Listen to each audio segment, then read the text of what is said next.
นะโมตัสสะภะคะวะโตอะระหะโตสัมมาสัมพุทธัสสะนะโมตัสสะภะคะวะโตอะระหะโตสัมมาสัมพุทธัสสะนะโมตัสสะภะคะวะโตอะระหะโตสัมมาสัมพุทธัสสะพรหมจาโลกาทิปติสหัมปติกาดันสาลีอันทิวาลังอาญาจาธาสันติทาสันตาปาราสาสัคขติกาเทเสตุธัมมังอนุกรรมปิมังปัสสังอิมังธัมมเทศนังพุทธบัญญัตังสุนามิสาธุค่ะนะ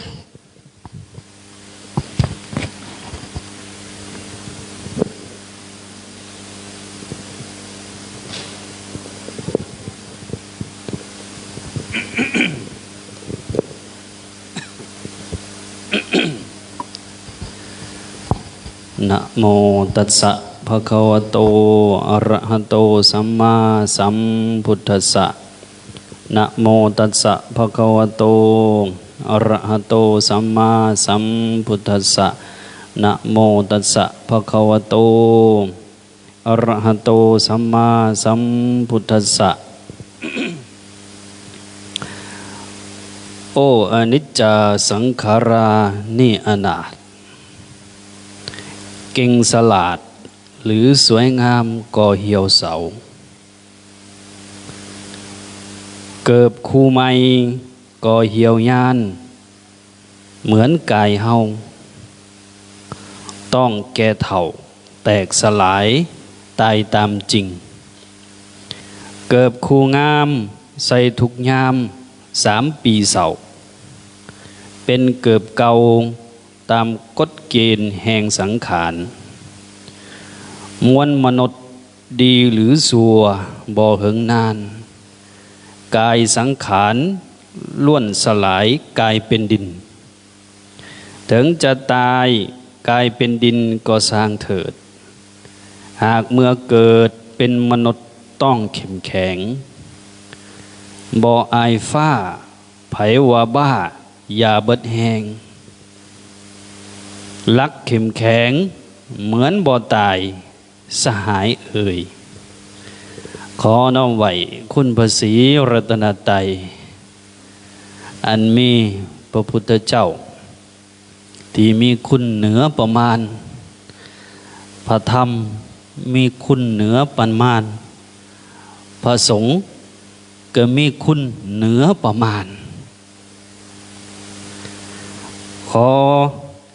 กราบนมัสการถวายความเคารพพระเดชพระคุณพระทานแก้วอุดรตลอดหอดพระเทรานุเทระขอโอกาส ถวายความเคารพพ่อแม่ครูบาอาจารย์ที่เป็นพระมานัตตะน้องก็หน่อยเนาะขึ้นมานัดได้เนาะพ่อแม่ครูบาอาจารย์เนาะตลอดหอดนำถือหักแพงลูกหลานจวนนี้นอกตนญาติโยมเบิดทุกผู้ทุกคนต่อไปเฮากับฟังธรรมด้วยความเคารพบ่นบมือก็ได้ เมื่อนี้ข้าน้อยได้รับความเมตตา จากพ่อแม่ครูบาอาจารย์พระเดชพระคุณประธานแก้วอุดรพร้อมทั้งคณะสงฆ์ได้ให้มาเว้ามาว่าสู่พวกเฮาฟังมาเห็นตัวน้อยสิหลายๆมันรู้สึกเหมือนกับอยู่วัดตัวเองไปเหมือนกับอยู่วัดอมมาตัวน้อยเฮาอ่านหนังสือได้ทุกองค์อยู่บ่ลูกหลานเฮาตัวน้อยได้ทุกองค์อยู่เนาะได้น้อยนึงพุ่นเอามาอยู่ประพฤติปฏิบัติธรรมอย่าให้พ่อแม่ครูบาอาจารย์พระเดชพระคุณเพิ่นยุ่งยากลำบากน้ำหลายเด้อลูกหลานเฮาเด้อโยมากับรุ่นน้อยๆซ้ำนี่แหละกันนะประธานรุ่นน้อยๆรุ่นประถมหลายกับมต้น1 2หลายประธานเฮาเพิ่นก็จัดงานประพฤติปฏิบัติธรรมมาทุกๆปีโดยเฉพาะก็คืองานปริวาสกรรมนี่ที่จัดควบคู่ไปกับการประพฤติปฏิบัติธรรมเมื่อกี้นี่ได้อ่านก่อนสู่พวกเฮาฟังก่อนที่แต่งแดงใส่เกิบตัวเองสังเวชเกิบเก่าเกิบอีเหียนสังเวชเกิบบ่แม่นว่าสังเวชแนวอื่นได้ย้อนว่าเฮาใส่ไปใส่มามันก็เก่าไปพิจารณาเห็นนะเกิบงามๆใส่ทุกเมื่อทุกยามน่ะ3 ปีก็เสาได้เห็นบ่เกิบคูงามคนก็คือกันคนงามเมื่อถึงยาม80ก็เฒ่าเลย เป็นคนเก่าเตรียมตายเตรียมตายก็เลยอันนี้จ่าอันนี้ชีวิตเฮาก็คือกันบ่ต่างกับเสื้อผ้าบ่ต่างกับเกิบบ่เฮิงบ่นานก็เก่าไปเสื่อมไปขาดไปผุพังไป นี่กฎเกณฑ์อันนี้จังกฎเกณฑ์อันนี้จังแต่ว่าสิ่งที่อยากมาโอ้ลมมาเว้าให้พวกเราฟังพ่อแม่ครูบาอาจารย์ฟังในมื้อนี้ก็คือสิ่งที่เกี่ยวกับ การดำรงอยู่ของพุทธศาสนาอันนี้ตัวที่ 1แล้วก็ตัวที่ 2การดำรงอยู่ของชีวิตพรหมจรรย์หรือว่าง่ายๆก็เฮ็ดจังใดเฮาจึงจะบ่อยากสิกนะเฮ็ดจังใดเฮาจึงจะมีโอกาสตายคาผ้าเหลืองนะ2 ประเด็นที่ 1เรื่องที่อยากว่าก็คือการดำรงอยู่แห่งพระศาสนาพวกเฮาเจ้าข่อย โดยเฉพาะพ่อแม่ครูบาอาจารย์เฮานี่เฮาจะรักษาพระศาสนาซอยกันแนวใดตัวนี้เพื่อให้พุทธศาสนาของเฮานี่ยืนยาวนานไปแน่นี่พุทธศาสนา ถ้าตามคัมภีร์ดีกาเนาะในรุ่นอัตถกถาเพิ่นก็จะอธิบายไว้ว่าพุทธศาสนาของเฮานี้จะคอยเสื่อมไปและอันตรธานไปภายใน5,000 ปีประมาณนั้นนี่ซึ่งเดี๋ยวนี้มันก็2,500สิเข้า2,600แล้วนะครูบาอาจารย์เฮาแต่ว่าพวกเฮาในฐานะที่เป็นลูกเป็นหลานเป็นเหลนของพระพุทธเจ้าที่ เป็นนอเป็นแหนงของพระศาสนานะเฮาสิซอยกันรักษาเท่าใดตัวนี้เฮาจะรักษาสิ่งใดสิ่งหนึ่งนี่พ่อแม่ครูบาอาจารย์เฮาต้องรู้ก่อนว่า ตัวของสิ่งนั้นนะคืออีหยัง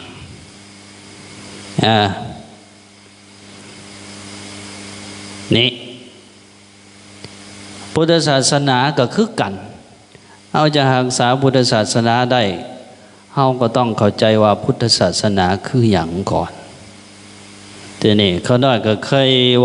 ว่าอยู่เรื่อยๆว่าสิ่งที่จะเอิ้นพุทธศาสนาได้นั้นต้องประกอบด้วยองค์ประกอบ6องค์ประกอบถ้าขาดตัวใดตัวหนึ่งก็ถือว่าบ่สมบูรณ์นี่6องค์ประกอบนั่นคืออีหยัง อันนี้ก็จื้อซอยกันก็ดีคือกันได้ลูกหลานจวนเอนเฮา1พระศาสดานี่2หลักธรรมคำสอน3บุคคลผู้นับถือหรือเอิ้นว่าบริษัทนี่4ศาสนสถาน5ศาสนวัตถุ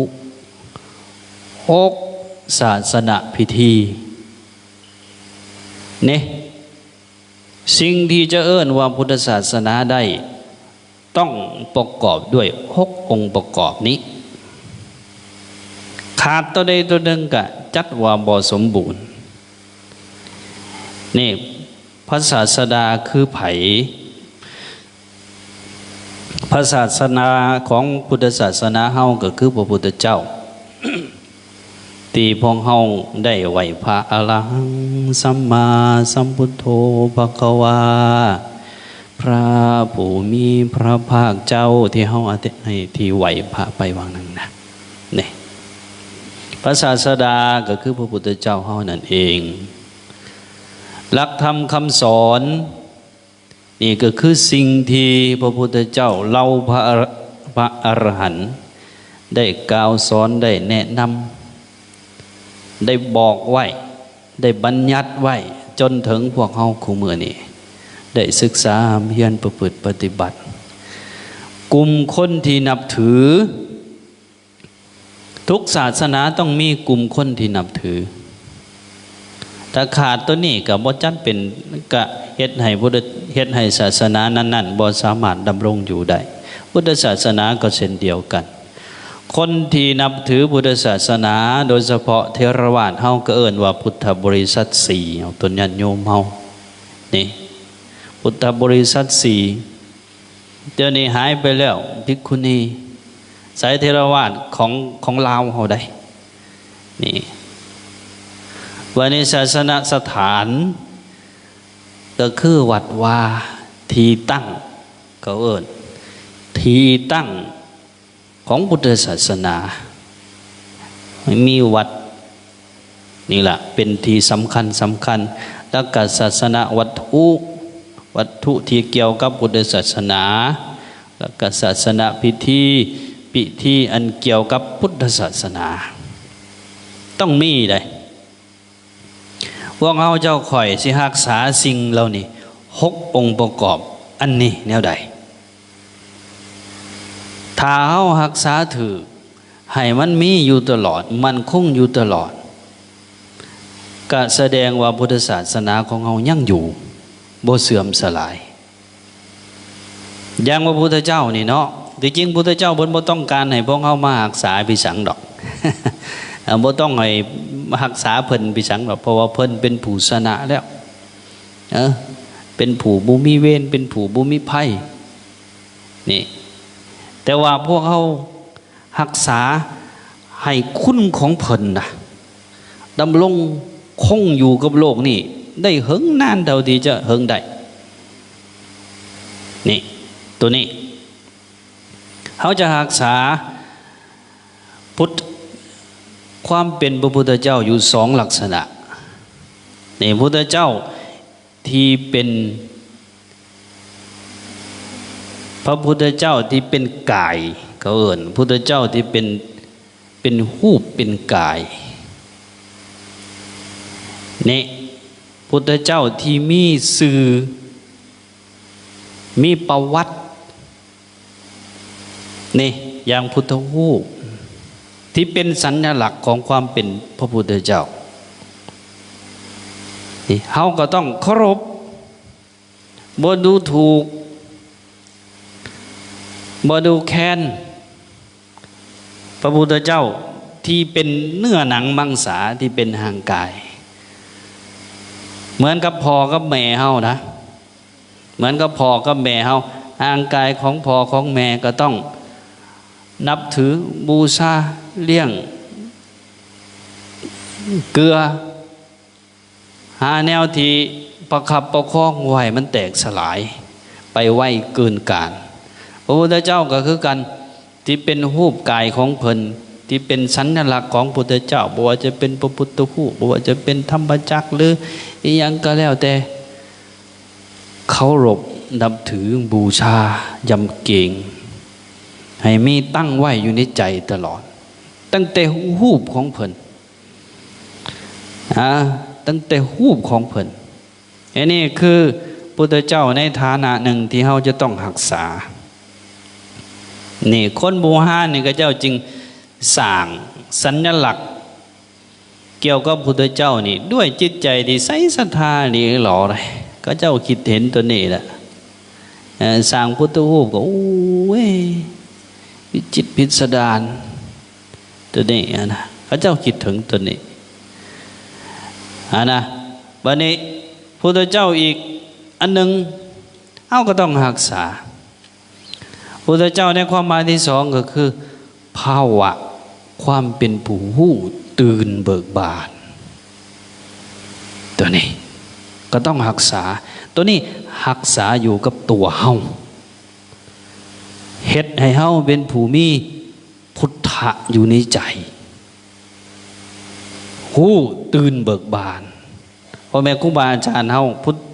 พระพุทธเจ้าในสองความหมายนี่ต้องเคารพนับถือบูชาและเฮ็ดให้มีอยู่กับเฮาบ่ว่าจะเป็นเคารพสัญลักษณ์อันที่สื่อถึงพระพุทธเจ้าหรือเฮ็ดให้มีความเป็นผู้รู้ตื่นเบิกบานนี่เขาเฮ็ดได้แล้วบ่ตัวนี้ถ้าเขาเฮ็ดได้ก็แสดงว่าพวกเขาทั้งหมดเป็นผู้รักษาพระพุทธศาสนาจัวคือกันเด้จัวคือกันสัญลักษณ์ของพุทธเจ้าที่ใกล้ๆตัวเฮามีหยังแหน่ลูกหลานสัญลักษณ์ใกล้ๆตัวเฮาที่เกี่ยวกับพุทธเจ้าจะหน่อยเราสี่ไอ้ยังนี่นะผ้าคลุมที่เขาอุ้มไปแต่ละมืออียังเขาอุ้มบาทจัวขี้เกียจนี่บาทสัญลักษณ์ที่เกี่ยวกับพุทธเจ้าเคารพนับถือบูชาบ่เหยียบย่ำก็ซื่อว่าเฮาปกป้องพระพุทธเจ้าได้ผู้ใดไปบิณฑบาตฉันเขาแล้วบ่ล้างบาตรซื่อว่าเคารพบ่นี่ผ้าคลุมมาไหวพระแล้วเมื่อเตะถิ่มบ่พับบ่สนเป็นได้ซื่อว่าเคารพบ่ซื่อว่ารักษาบ่นั่นนี่ไอ้ตัวใกล้ตัวเฮานี่ถ้าจัวองค์ใดเฮ็ดได้รักษาผ้ารักษาบาตรอันนี้แหละคือกันครับเฮารักษาพระพุทธเจ้าเด้อน้อยเด้อนี่สองความหมายนี่แล้วก็เฮ็ดให้ตัวเองเป็นผู้รู้ตื่นเบิกบานนี่เหมือนกับที่เฮาสูตรพุทโธเป็นผู้รู้ผู้ตื่นผู้เบิกบานเฮามีเราบอกนี่อันนี้ในภาคส่วนของความเป็นพระพุทธเจ้าที่เฮาจะต้องรักษาแล้วก็ต่อมาหลักธรรมคำสอนหลักธรรมคำสอนของพุทธเจ้านี่จะมีอยู่3ลักษณะที่เฮาจะต้องเฮ็ดให้เกิดเฮ็ดให้มีอยู่กับตัวเฮามีหน่อยไม่หลายปานใดก็ยังดีครูบาอาจารย์ออกตนญาติโยมเฮา 3ลักษณะที่หนึ่งคือความเป็นปริยัติพวกเขาที่เป็นเลนเป็นหลอนของพระพุทธเจ้านี่ต้องให้มีปริยัติว่าหลายก็หน่อยปริยัติก็คือการเรียนศึกษาหลักธรรมคำสอนออกตนญาติโยมบ่ได้แท้ๆก็ให้ได้นะโมนะไอ้มองนี่คำว่าเฮียนในมองนี่โมเมนต์หมายเอาเฉพาะแต่ว่าต้องไปเฮียนไปดินญาตีไปดินญาโทไปเฮียนไปดินญาเอกไปสังพิลึกพิโลว่านั่นดอกไอ้นี่นะลูกหลานจัวเฮานี่นะท่องอิติปิโสภควาเฮียนที่เฮาบวชมานี่อันนี้ก็เอิ้นว่าปริยัติกุศลาอีหยังกุศลาจาตุมอีหยังต่างๆหมดนี่นะอันนี้เราเอิ้นว่าปริยัตินี่ภาคส่วนปริยัติเฮาก็ต้องเฮียนให้ฮู้ให้ทรงจำให้จื้อได้ทั้งภาคส่วนปริยัติที่เป็นบาลีก็ดีเป็นคำแปลก็ดีอย่างต่างๆก็ดีบ่ได้แท้ๆก็ให้มันได้นะโมได้อิติปิโสตัวนี้เฮาแห้งต้องให้มันได้หลายมีไผในแล้วที่จบมงคลลูกหลานเฮาเหรอผู้ฮุ้งเลยล่ะเจ้าดูบ่ยังไผในจบผู้ฮุ้งอีกเกียรติจบแล้วบ่ผู้ฮุ้งเด้นี่แล้วก็ชื่อว่าเป็นผู้มีปริยัติถ้าเราบ่ปะบ่ทิมท้องจำอยู่ตลอดนั่นล่ะชื่อว่าเฮาเป็นผู้มีปริยัติถึงบ่ทรงจำพระไตรปิฎกเบิด3 ไตรนั่นนะ ก็เฮามีปัญญาสำนี้แต่เฮาก็บ่ได้ปะบ่ได้ทิมนะนี่พวกพ่อพวกแม่ครูบาอาจารย์เฮานี่เมื่อเฮามีปริยัติแล้วก็นำมาสู่การประพฤติปฏิบัติอันนี้คือลักษณะที่2ที่เฮาจะต้องเฮ็ดอย่าเฮียนหู้ซื่อๆอย่าเป็นผู้เพียงแต่แกงหน่อไม้เฉยๆต้องกินน้ำจึงจะหู้ว่ามันเข้มมันจางแม่นบ่ลูกหลานจัวเฮาบ่แม่นต้มซื่อๆได้มาม่าน่ะแม่นบ่ต้องซิมน้ำสิหู้ว่ามันแซ่บหรือบ่แซ่บเนาะไง นี่มีภาคปฏิบัติพ่อแม่ครูบาอาจารย์ก็เช่นเดียวกันเรียนศึกษาภาคปริยัติในลักษณะตัวที่1แล้วก็ลงมือประพฤติปฏิบัติปฏิเวทจึงจะเกิดถ้าเฮาเฮ็ดครบ3 อันนี่นะครูบาอาจารย์เฮาปริยัติก็ได้เฮ็ดปฏิบัติก็ได้เฮ็ดปฏิเวทเกิดความสุขในจิตในใจอันนี้ก็ชื่อว่ารักษาพุทธศาสนาคือกันได้นี่อย่าได้ดูถูกได้พ่อแม่ครูบาอาจารย์เฮาโดยเฉพาะมาประพฤติปฏิบัติธรรมแบบนี้มาเข้าปริวาสกรรมมาประพฤติปฏิบัติตามพ่อแม่ครูบาอาจารย์ไหวพระสวดมนต์เช้าแลงฟังเทศน์ฟังธรรมมานี่อันนี้แหละชื่อว่ารักษาพุทธศาสนาคือกันนะบัดนี้ศาสนสถาน สถานที่เกี่ยวกับพระพุทธศาสนาโดยเฉพาะวัดว่านี่พวกพ่อพวกแม่เฮาสิรักษาวัดว่าแนวใดตัวนี้ควรคำนึงให้หลายพระสงฆ์องค์เจ้าเฮาก็คือกันสิรักษาวัดว่าแนวใดนะออกตนญาณโยมเฮาแห้งต้องซอยกันหลายตัวนี้รักษาวัดว่าให้มันคงบ่ให้มันห่างให้มันสะอาดสะอ้านให้มันสงบห่มเย็นนี่โดยเฉพาะรักษาวัดบ่ให้เป็นห้องการบ้านบ่ให้เป็นโรงเรียนของพอออกนะหรือบ่ให้เป็นหนทางโมเนนะรักษาให้มันดำรงอยู่แล้วก็ เป็นไปเพื่อความห่มเย็นเป็นไปเพื่อความสงบบ่ให้มีห่านลำวงบ่ให้มีมหรสพคบงันด้วยอบายมุขต่างๆอันนั้นแหละชื่อว่าการรักษานี่บ่ให้มันถึกบิถึกแบ่งไปก็อยู่ในมือของเฮาเนี่ยสิมอบให้แต่ยกคู่ก็บ่ได้ได้มอบให้แต่ยกคู่มอบให้แต่จัวรักษาวัดก็บ่ได้ต้องพุทธบริษัทเอาทั้งเบิดรักษานะรักษาวัดว่าศาสนานี่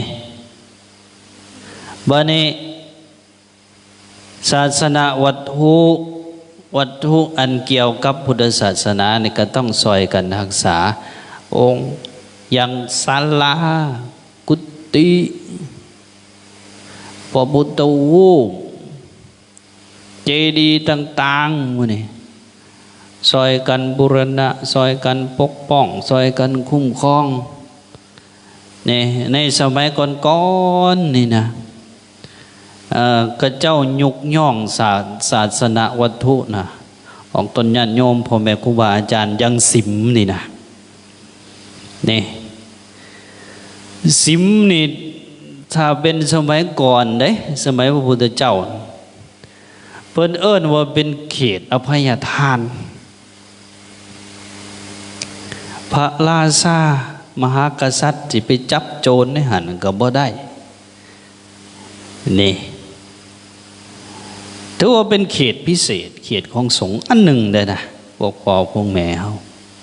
พ่อแม่ครูบาอาจารย์เพิ่นยกสูงนะเพื่ออยากให้มันเป็นสถานที่คงไว้ซึ่งความสงบร่มเย็นในศาสนาวัตถุก็ให้พากันรักษาเนี่ยครูบาอาจารย์เฮาจึงต้องได้ ตัวใดมันเป๋มันเพจึงต้องได้พากันแก้ไขพากันปัวแปลงอยู่จังซั่นล่ะแห่งเสนาสนะที่เป็นของสงฆ์นี่สงฆ์ต้องได้แก้ไขไล่ไปตั้งแต่ห้องน้ำกุฏิเตียงตังพุทธเจ้าเพิ่นคำนึงถึงตัวนี้จึงบัญญัติไว้ยังเตียงตังจังซี่เฮาไปตั้งไว้ใส่แล้วตั้งไว้บ่เก็บไปแล้วบ่เก็บเป็นแล้วอาบัติ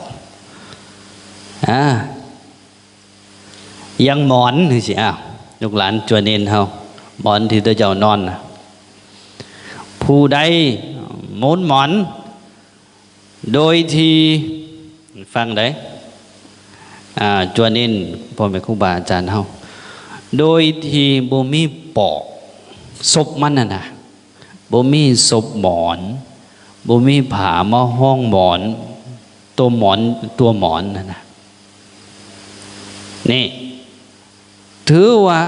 เป็นอาบัติได้ ถ้าตามไปไม่ได้จริงๆนะต้องมีปอกมีศพ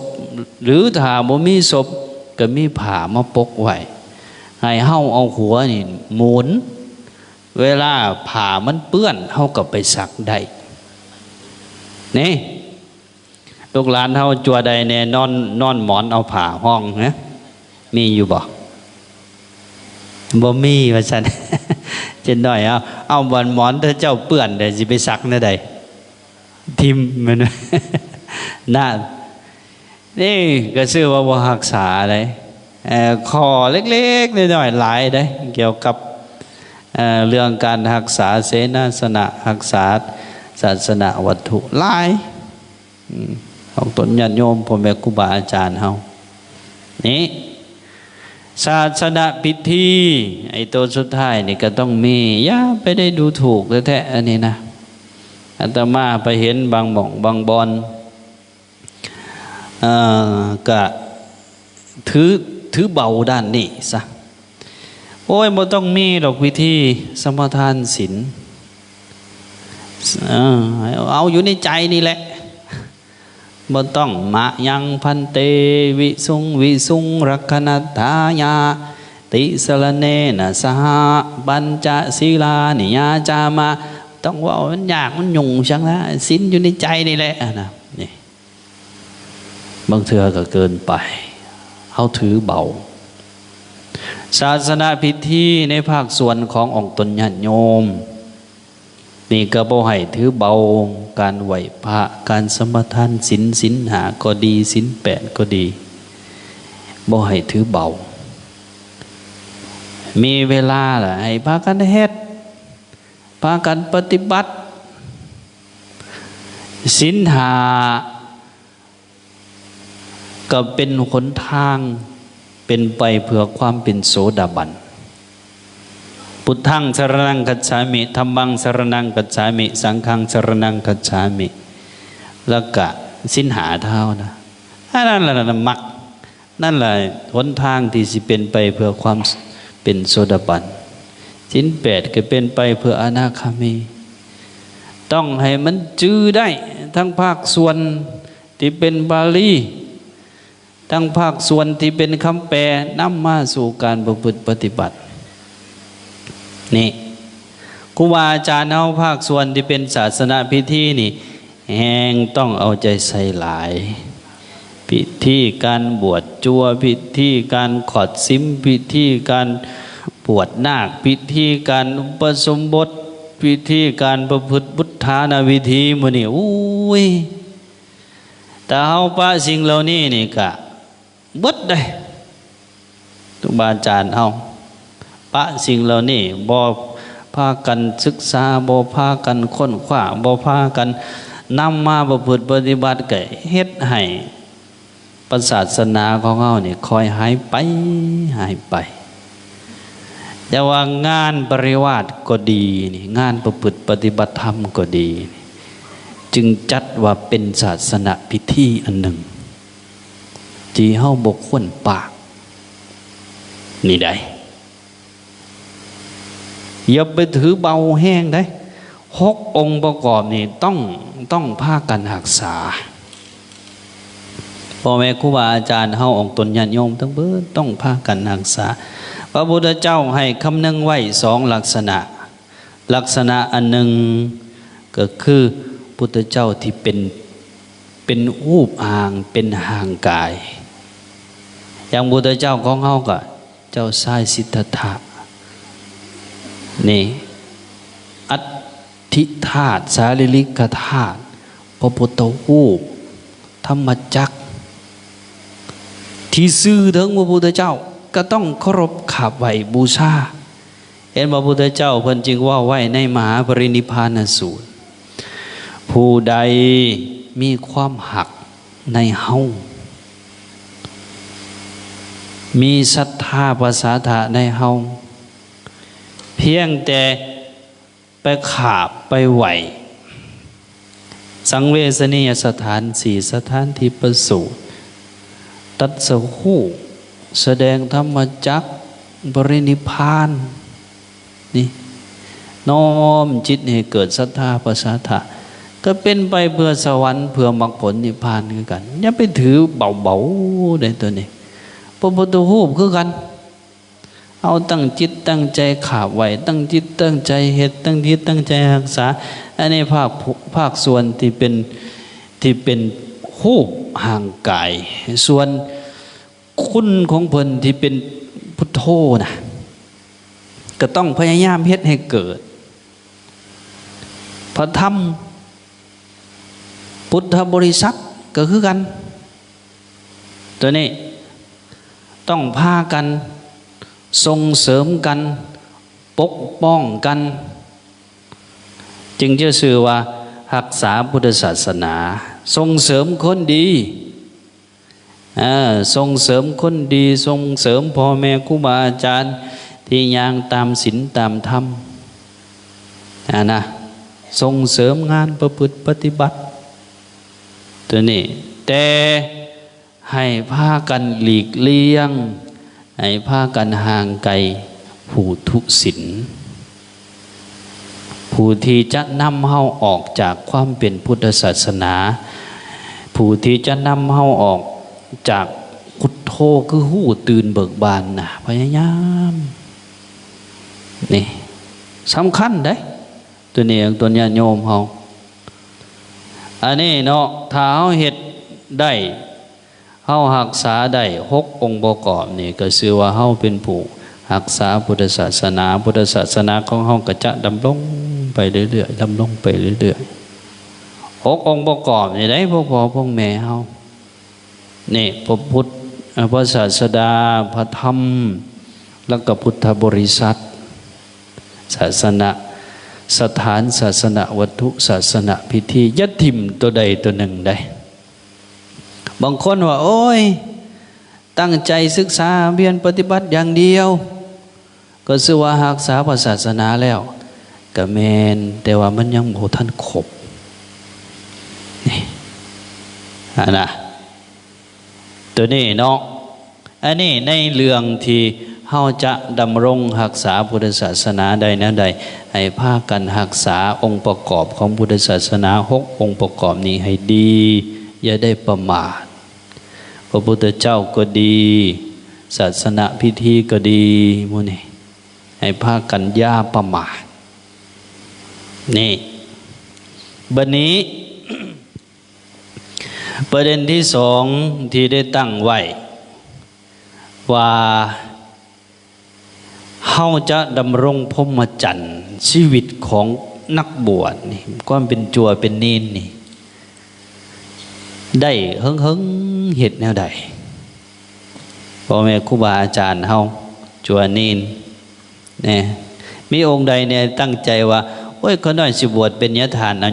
ยกมือขึ้นเบิ่งด้วยนะมีบ่จัวขี้เกียจ มีอยู่บ่เฮ้ย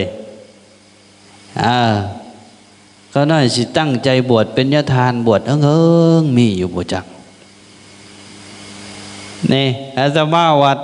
นี่เจ้าว่าเกือบ100องค์คุณบ่จักเขาหน่อยนี่ต้องมีละองค์ใดองค์หนึ่งที่สิได้อยู่เป็นยะทานต้องมีแท้ๆจะหน่อยเฮานี่ เฮ็ดจังใดเฮาจึงจะบ่อยากซิกหรือว่าอยากซิกแต่ว่าเฮ็ดจังใดเฮาสิอยู่ได้เหิงนี่พ่อแม่ครูบาอาจารย์เฮาก็มีหลายวิธีมีหลายวิธีบางคนก็ไอ้สังก็บอกว่าเคยไปถามยะทานอันหนึ่งเนาะเคยไปถามยะทานตันยะทานคำตันเพิ่นหังเสียไปแล้วยะทานตันภูเขาควายแต่ก่อนไปซอยเหตุงานบริวารให้เพิ่น3 ปี ตอนเพิ่นยังแข็งแรงไปซอยเพิ่นพระทานถามเพิ่นนะพระทานเฮ็ดจังได๋คืออยู่ได้เหิงแท้พระทานบ่อยากซิกบ่นะวิธีของยะทานตันเพิ่นว่าโอ้ยเฮาก็อยากซิกคือกันว่านะเพิ่นเล่าให้ฟังโอ้ยเฮาก็อยากซิกคือกันล่ะน้อยเอ้ยเพิ่นว่าเป็นภาษานั้นนะแต่ว่าอยากซิกยามใดน่ะเฮาละย่างเพิ่นว่าเข้าภูขึ้นภูย่างจากเวียงจันทน์ย่างจากเวียงจันทน์ขึ้นไปเชียงขวางเพิ่นว่าย่างก็ไปก็มาจักหาหอบนี่เพิ่นว่าย่างตามภูตามผาแต่ก่อนเด้นี่วิธีการของเพิ่นดอกบ่ซิกย่างบ่อยู่กับที่ไปวิธีพ่อแม่ครูบาอาจารย์บางองค์ก็ไปหาพ่อแม่ครูบาอาจารย์ไปหาคำปรึกษาบางองค์ก็ไปเข้าปริวาสต้องหาวิธี เพื่อเฮ็ดให้พรหมจรรย์เฮาอยู่ได้เหิงแต่ที่ข้าน้อยอยากเว้าในมื้อนี้อันนี้มีปรากฏอยู่ในเสขปฏิปทาสูตรอยู่ในมัชฌิมานิกายบ่ฮู้ว่าจะเป็นโมลปัณนาถหรือว่ามัชฌิมาปัณนาถแต่ว่าอยู่ในมัชฌิมานิกายเสขปฏิปทาสูตรตัวนี้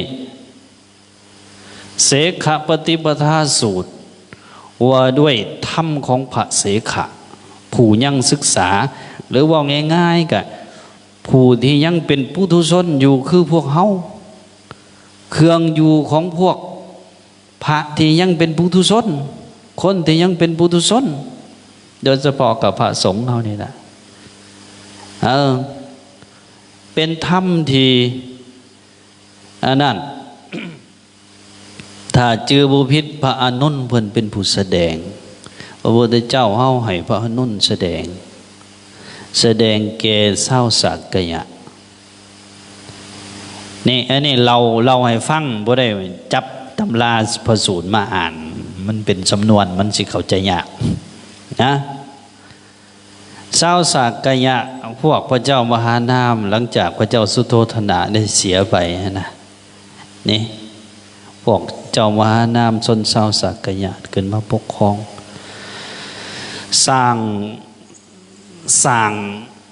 พระศาสตร์ใหม่สร้างเฮือนใหม่ราชวังใหม่นะสันทาคันนะว่ากันคิดโอ้ยจังไดนะสิให้มันขำมันคูนให้คิดแบบบ้านเฮาอ่ะนะเฮ็ดจังไดเนาะสิมันขำมันคูนให้มันดีก็เลยว่าโอ้ยไปม่นพระพุทธเจ้าเราพระสงฆ์พระอรหันต์ทั้งหลายได้มาใส่มาสอยนะได้มาใส่สอยเฮือนซ่านตนเองราชวังตัวเองก็ไปมนให้มาพักอยู่อาศัยอยู่น่ะ7 คืนผู้ใดในอันนั้นน่ะในรุ่นอัตถกถาก็เจ้าว่านี่ได้ถวายทานแน่ได้ฟังธรรมแน่พระสงฆ์องค์เจ้าก็ได้ไหวพระสวดมนต์นั่งสมาธิแน่ย่างจงกรมแน่ยังแน่สนทนาธรรมแน่นั่นแหละพระสงฆ์เป็น500-600 องค์เนาะแล้วมีคืนหนึ่งพระพุทธเจ้าเพิ่นบอกแก่พระอานนท์ให้ไปแสดงธรรมแก่อันนั้นแก่พวกนี่แหละพวกสักกะยะนี่นะเสื้อสายของพุทธเจ้านี่แต่ว่าก็มีพระสงฆ์นั่งฟังนำมานะนี่อันเป็นเครื่องอยู่แห่งพวกเฮาทั้งหลายผู้ใดมีธรรมตัวนี้พระสงฆ์องค์เจ้าจวนเน้นเฮานะมีธรรมตัวนี้จะคุ้มครองชีวิตพรหมจรรย์ของเฮาให้อยู่ได้นานหรือว่าง่ายๆก็มีโอกาสตายฆ่าผ้าเหลืองได้หลายเปิ้นว่าผู้ใดมีอินทรีย์สังวรนี่พ่อแม่ครูบาอาจารย์เฮาอินทรีย์สังวรอินทรีย์สังวรนี่คือความสำรวมระมัดระวังตาหูดังลิ้นกายใจคำว่าสังวรเนี่ยคือสำรวมระมัดระวังอีหยังระวังบ่ให้มันเกิดบาปเกิดอกุศลขึ้นเวลาตาเห็นรูปหูได้ยินเสียงดังได้ดมกลิ่นลิ้นได้ชิมรสกายได้สัมผัสเย็นร้อนอ่อนแข็งใจได้นึกคิดบ่ให้มันยินดีบ่ให้มันยินร้ายจนน้อยก็ตดปูดใส่กันกับบ่กระปั้นเปี้ยหล่นมึงมาตดใส่กูเฮ็ดหยังหั่นน่ะนี่ถ้าสำรวมเด้สำรวมโอ้ก็สิได้โอ้มินหนอแม่นบ่ก็สิกระปั้นมันก็สิกำอยู่แต่มันก็สิอดได้นี่มักจ่อสมมุตินะก็สิโอ้หูได้ยินหนอโอ้ได้แม่นบ่ลูกหลานเฮาบ่ให้ยินดียินร้ายเวลาหูได้ยินเสียงตาได้เห็นรูปนี่ลิ้นได้ชิมรสตาได้เห็นรูปแห่งเวลาเฮาตักอาหารนี่ลูกหลานเฮาเห็นแต่แนวแซ่บๆโอ้ยตักเอาเบิดแม่นบ่ แต่ว่าถ้าเจ้าก็สิบ่ทันบ่ได้ดอกเพราะว่าครูบาอาจารย์หลาย แต่ถามพ่อท่านแก้วว่าอาหารพ่ออยู่พ่อสันพ่ออยู่เพิ่นว่า หลายภาคส่วนมาโฮมกันนี่นะเพิ่นเอิ้นอินทรีย์สังวรผู้ใดมีตัวนี้เหมือนกับเครื่องป้องกันพรหมจรรย์เฮาชั้นหนึ่งละได้นะอินทรีย์สังวรนี่ตาเห็นหูสำคัญพ่อแม่ครูบาอาจารย์นะโมเมนต์แต่ว่าพวกพ่อแม่ครูบาอาจารย์จนนี่ตัวเขาน้อยเองคือกันบางเตือฮอดบ่อยากสนกับโทรศัพท์ไปจังเปิดไปก็เห็นดอกหูงามๆใน TikTok ใน Facebook Instagram ไปจังต่างๆหมดนะมีแต่หูงามๆมาหล่อจิตหล่อใจเฮาใน Facebook แห้งเต็กไม่ออกนั่นไม่ออกนี่บางคนกับผู้นี้เป็นน้องผู้นี้เป็นเอื้อยโอ้ยเอื้อยแน่น้องแน่เป็นไปเป็นมาแล้วจักมันสิเป็นหยังบัดนี้แต่เฮาบ่สำรวมนะบ่สำรวมอินทรีย์เกินอินทรีย์สังวรนี่เป็นเครื่องป้องกันอันหนึ่งเลยได้นี่ครูบาอาจารย์เฮา สมัยเขาน้อยเป็นอันนั้นใหม่ๆบวชเป็นจัวใหม่ๆจนฮอดพรรษาที่5ที่6นี่นะบ่ได้กล้าแนมไม่ออกได้อย่าว่าแต่ผู้สาวนะผู้เฒ่ายังบ่กล้าแนมคุมื้อนี่ใครแน่แนมไม่ออกสาวก็ได้แนมไม่ออกเฒ่าก็ได้แต่ว่าบ่แม่นว่าบ่รู้สึกมักได้แนมไม่ออกสาวก็ยังรู้สึกมักอยู่แต่ว่าเฮาข่มมันได้แน่แนมไม่ออกเฒ่าก็ยังธรรมดานี่แหละคืออินทรีย์สังวรคนหนุ่มคนสาวผู้เฒ่าคือกันได้พ่อแม่ครูบาอาจารย์เฮาอย่าไปคิดแต่ว่าคนหนุ่มเท่านั้นดอกมันไฟแห้งมันอยากซิกเห็นไม่ออกมันคึกเห็นเพศตรงกันข้ามมันคึกผู้เฒ่าก็คึกคือกันกามราคะเนี่ยบ่ได้เลือกหนุ่มเลือกอ่อนเลือกเฒ่าเลือกแก่มันคือกันบางองค์30พรรษาก็ยังซิกก็มี42พรรษา43พรรษาซิกก็ยังมีหนึ่งในหันก็ย้อนขาดอินทรีย์สังวรจัวบ่าวนี่แห้งเต็กแล้วจัวที่เป็นผู้บ่าวจัวมีหลายองค์อยู่ประจักษ์ที่มีไม่ออกอยู่ในนี่นะจัวเฮาจัวผู้บ่าวเนี่ยนะนี่นั่นแหละพระพุทธเจ้าพระอานนท์เพิ่นเทศตัวนี้เรื่องอินทรีย์สังวรต่อมาที่เป็นเครื่องอยู่แห่งพวกเฮาที่สิเฮ็ดให้เฮาอยู่ในพรหมจรรย์นี้ได้เหิงได้ต่อมาก็คือการฉันอาหารโภชเนมัตตัญญูตาหลักของพุทธศาสนาลูกหลานจวนนี้เฮานี่เฮากินข้าวนี่เฮากินให้อิ่มหรือว่ากินให้เฮากินให้อิ่มกินเพื่อให้อยู่ได้เพื่อบำบัดเวทนาคือความหิวในภาษาลิบุตรเพิ่นสิอธิบายเรื่องการฉันอาหารไว้ดีพอท้องมันจะเริ่มสีตึงๆนิดนึงนะเริ่มรู้สึกว่าอยากตึงๆเนี่ยละเศร้านี่แต่ว่ายุคนี้นี่มันก็สิเศร้ายากอยู่ดอกต้นยันโยมเฮาเพราะอาหารมันหลายมาออกกะโอ้ยมุ่นสันไหนก็น้อยแน่โอ้ยอันนี้ก็แซ่บได้ก็น้อยได้โอ้ยก็น้อยเฮ็ดเองก็มือได้โอ้ยอันนี้ก็น้อยสั่งมาตั้งแต่ปูนครูบาอาจารย์เฮาบ่ระมัดระวังเนี่ยก็สิตุ้ยขึ้นแล้วตัวนี้แต่ว่าหลักการของการฉันอาหารก็คือฉันพอประมาณฉันพอดีบ่อิ่มเกินนะนี่อาหารนี่ก็เป็นอันหนึ่งถ้ากินหลายโพด ก็ไปบำรุงกายเฮ็ดให้มันคึกนี่ให้จัวไอ้นี่เฮาผู้ใดที่อยากซิกแห้งๆเนาะผู้ใดที่อยากซิกแห้งๆน่ะลองหนึ่งลดอาหารอดอาหารลดล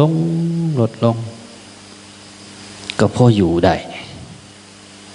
นี่ถ้ากระบวกกับการประพฤติปฏิบัติธรรมเนี่ยอันนี้ตัวนี่ได้ อยู่ในเสขาปฏิปทามันมีหลายอยู่แต่ว่ามูว่าสิได้เว้าเบิดบอกนี่มีอินทรีย์สังวรหรืออินทรีย์สังวรแล้วก็โภชเนมัตตัญญุตาตัวนี้ตัวหนึ่งแล้วก็มีอีกอันหนึ่งก็คือแก่การนอนบ่เห็นแก่การหลิ่นคอยประพฤติปฏิบัติธรรมแต่ว่าโมเมนต์เฮ็ดแบบเคร่งเครียดได้พ่อแม่ครูบาอาจารย์เฮานี่ก็ต้องระมัดระวังเพราะบางผู้บางคนนี่บวชมาแล้วก็ตั้งใจเกินบางเถื่อโอ้ยกัดแขวกัดข้างกูสิเอาให้ได้กูสิให้บรรลุเดี๋ยวนี้โอ้กิเลสมันเป็นของขี่ได้มันสู่คืนเฮาสู่คืนเหนียวมันบ่ตายแต่เฮานี่สิตายกิเลสนะต้องค่อยเฮ็ดไปอย่างสม่ำเสมอตัวนี่คำว่าชาคริยานุโยคนี่นะบ่เห็นแก่การดิ่นการกินการนอนคอยเฮ็ดไปตัวนี้อันนี้ก็เป็นเครื่องอยู่อันหนึ่งคือกันได้ครูบาอาจารย์เฮาโอ้ยไม่แต่นอนไม่แต่หลิ่นไม่แต่อันนั้นนี่กะเฮ็ดให้จิตใจเฮาห่างเหินจากผ้าเหลืองห่างเหินจากการประพฤติปฏิบัติก็จะเฮ็ดให้เฮาอยากซิกนี่เหมือนแบบนี้แหละเฮามีโอกาสได้มาเข้ากรรมมาได้ประพฤติปฏิบัตินี่แต่อยู่วัดก็ไหวบางอาจบางองค์นี่ก็ไหวไม่แต่นอนแหละกลางเว้นก็นอนกลางคืนก็นอนตอนสายๆก็นอนนะบางอาจบางองค์บางอาจบางองค์ก็ถึงบ่ได้นอนก็เฮ็ดแต่เวียกผสมปูนก่อกำแพงเฮ็ดกุฏิเฮ็ดศาลาเฮ็ดกุฏิเฮ็ดศาลาเททางเฮ็ดนั่นเฮ็ดนี่อยู่นะบางเทื่อเฮาบ่มีโอกาสที่จะได้แนมเข้ามาภายในเบิ่งจิตเบิ่งใจเบิ่งฐานการประพฤติปฏิบัติเฮาก็เฮ็ดให้ใจเฮาห่างเหินจากการประพฤติปฏิบัติธรรมได้นี่เพิ่นจึงให้เนื่องหาตัวนี้อันนี้เนาะแล้วก็อีกต่อมาก็คือเป็นผู้ฝึกฌานนี่เป็นผู้เจริญฌานสี่ว่าตัวนี้ปัจจัยอย่างอีกแล้วฌานที่เกิดจากสมาธิขั้นสูงนะพ่อแม่ครูบาอาจารย์เฮาอันประกอบด้วยวิตกวิจารปิติสุขเอกัคตานี่เป็นผู้มีฌานหนึ่งฌานสองฌานสามฌานสี่นี่ไอฌานนี่ซ้ำกับอาหารชั้นดีผู้ใดถึงผู้ใดมีในชีวิตของความเป็นพระเป็นจัวนี่จะอยู่ได้เหิงถ้ารักษาได้อยู่ตลอดแห่งโอกาสที่จะซิกนี่ถือว่าเกือบสิบ่มีแล้วแหละนี่ถ้ารักษาสภาพมันได้อยู่ตลอดนี่ในเสขาปฏิปทาพุทธเจ้าเพิ่นว่าตัวนี้ไว้นี่เป็นผู้มีอินทรีย์สังวรสำรวมระมัดระวังตาหูดังลิ้นกายใจโมเมนต์โมให้เบิ้งได้โมเมนต์โมให้เบิ้งโมเมนต์โมให้ฟังแต่ว่าเลือกฟังเลือกเบิ้งเลือกเสพในสิ่งที่มันเป็นบุญเป็นกุศลแก่เฮานี่ยังจัวเน้นเฮาก็เลือกเบิ้งรูปเบิ้งภาพที่มันดีๆภาพพุทธรูปภาพการสร้างน้ำทำบุญอย่างที่เป็นบุญเป็นกุศลครูบาอาจารย์เฮาก็เช่นเดียวกันอันนี้เป็นผู้ชั้นอาหารพอประมาณเป็นผู้บ่เห็นแก่การนอนการดิ่นการกินการอะไรยังเกินไปเป็นผู้เจริญฌานอยู่ตลอดจะเฮ็ดให้เฮาอยู่ได้หึง อันนี้พ่อแม่ครูบาอาจารย์เขามีโอกาสก็ไปอ่านเบิ่งในเสขปฏิปทาสูตรนี่ทำที่เฮ็ดให้ผู้เป็นเสขบุคคลอยู่ในพรหมจรรย์นี่ได้เหิงได้ครูบาอาจารย์เฮามันมีอยู่ได้มันมีเหตุมีปัจจัยที่เฮ็ดให้อยากซิกมีเหตุมีปัจจัยที่เฮ็ดให้อยู่ได้เราต้องสร้างเงื่อนไขนั่นการอยู่ในผ้าเหลืองบสิกขาลาเพศนี่ก็เป็นการรักษาพุทธศาสนาไปในตัวข้าน้อยอาตมาเคยเว้ากับพ่อแม่ครูบาอาจารย์อยู่วัดอยู่ว่าหรือไผก็ตามว่าถึงเฮาบ่เก่งการก่อสร้างถึงเฮาบ่เก่งปริญญาจบปริญญาตรีปริญญาโทปริญญาเอกหรือจบหยังก็ตามแต่เฮารักษาผ้าเหลืองนี่เป็นผู้มีศีลสำรวมกายวาจาใจอยู่ตลอดถึงบ่ได้สร้างศาลาหลังมากใหญ่ก็ชื่อว่าเฮาเป็นผู้มีคุณต่อพุทธศาสนาคือกันได้นี่ถึงบ่ได้สร้างสิมหลังมักใหญ่ถึงบ่ได้จบนั่นจบนี่เฮาก็มีคุณต่อพระศาสนาคือกันถ้าเฮาบ่ทิ่มผ้าเหลืองไปนะมีคุณหลายไม่มีคุณหน่อยๆไม่ออกพอออกจนนี่ก็มีคือกันแต่ว่าพระเฮานี่จะมีหลายกว่านี่พ่อแม่ครูบาอาจารย์เฮาเขาน้อยเว้าว่าดอกว่านี่ แห่งผู้ใดได้ศึกษาหำเฮียนได้สักส่วนญาติโยมขนขวายในการสร้างน้ำทำบุญขนขวายในการประพฤติปฏิบัติแนะนำศีลธรรมกับเจ้าได้เว้าได้แนะนำได้อันนี้แห้งสร้างคุณประโยชน์แก่พุทธศาสนานำตื้มขึ้นอีกหลายๆอันนี้เว้าให้พวกเราฟังในเรื่องการดำรงอยู่ของพุทธศาสนากับการดำรงอยู่ของพรหมจรรย์นี่จัวเน้นพ่อแม่ครูบาอาจารย์ถ้ายังบ่ท่านสิกขาลาเพศยังอยู่ในผ้าเหลืองก็ชื่อว่าเป็นผู้มีคุณต่อพุทธศาสนาคือกันได้นี่พระสงฆ์องค์เน้นเฮานี่เนาะผู้ที่อยู่ได้นี่มันจะมีอยู่ 2-3 ลักษณะ พวกหนึ่งอยู่ได้แต่ว่าเป็นผู้บ่มีความสุขความสุขที่เป็นนิรมิตสุขความสุขที่เป็นความสุขภายในอันเกิดจากการประพฤติปฏิบัติธรรมการรักษาศีลธรรมเป็นหยังคืออยู่ได้อยู่ได้ย้อนมันบ่ได้นั่นบ่ได้เฮ็ดให้เฮ็ดหน้าเฮือนบ่ได้เซาเขาบ่ได้ซื้อมันมีเงินใช้ มันมีเขากินมันมีเฮือนอยู่ก็เลยพออยู่ได้แต่ว่าใจภายในบ่มีความสุขนี่บ่มีความสุขที่เป็นนิรมิตสุขสุขอันเกิดจากการประพฤติปฏิบัติอันนี้พวกนึงอีกพวกนึงอยู่ได้แล้วก็มีความสุขพร้อมมีความสุขใดมีความสุขย้อนโอ้ยตัวเอง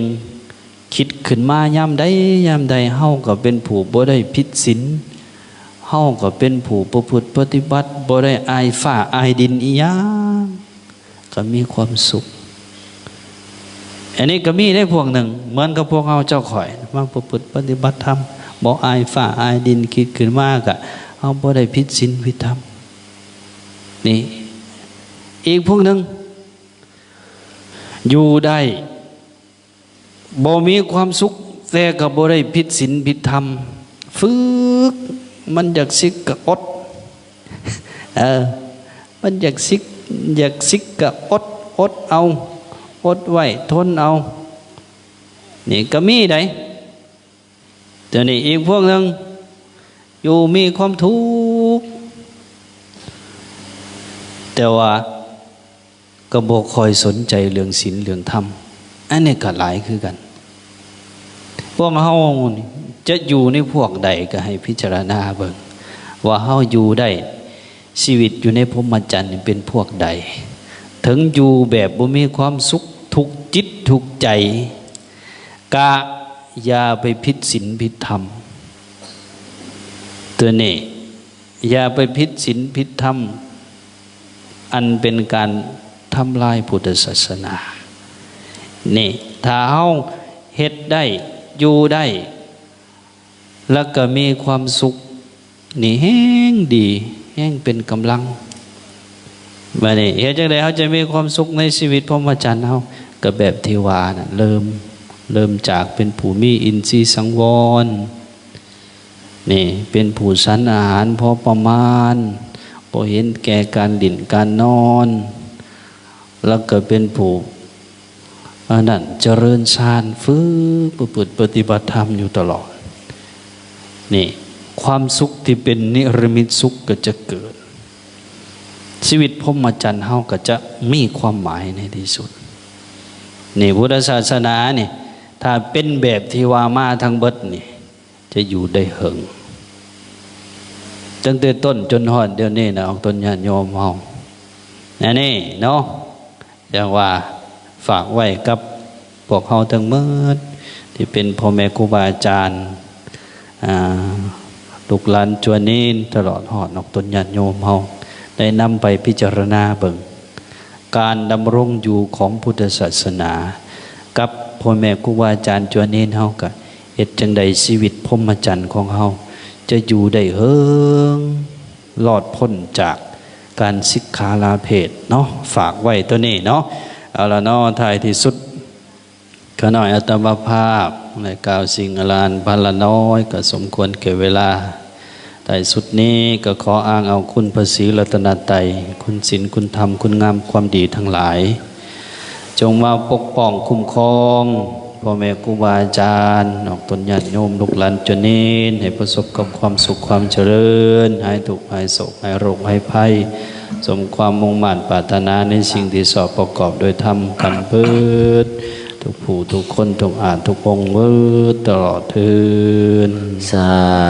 ธุสาธุสาธุอนุโมทามิกราบลงกราบองค์แสดงธรรม อันนี้คือพระอาจารย์พรสุขทิตะธัมโมโดยฐานพรสุขทิตะธัมโมห้องคณะประจำประสอแขวง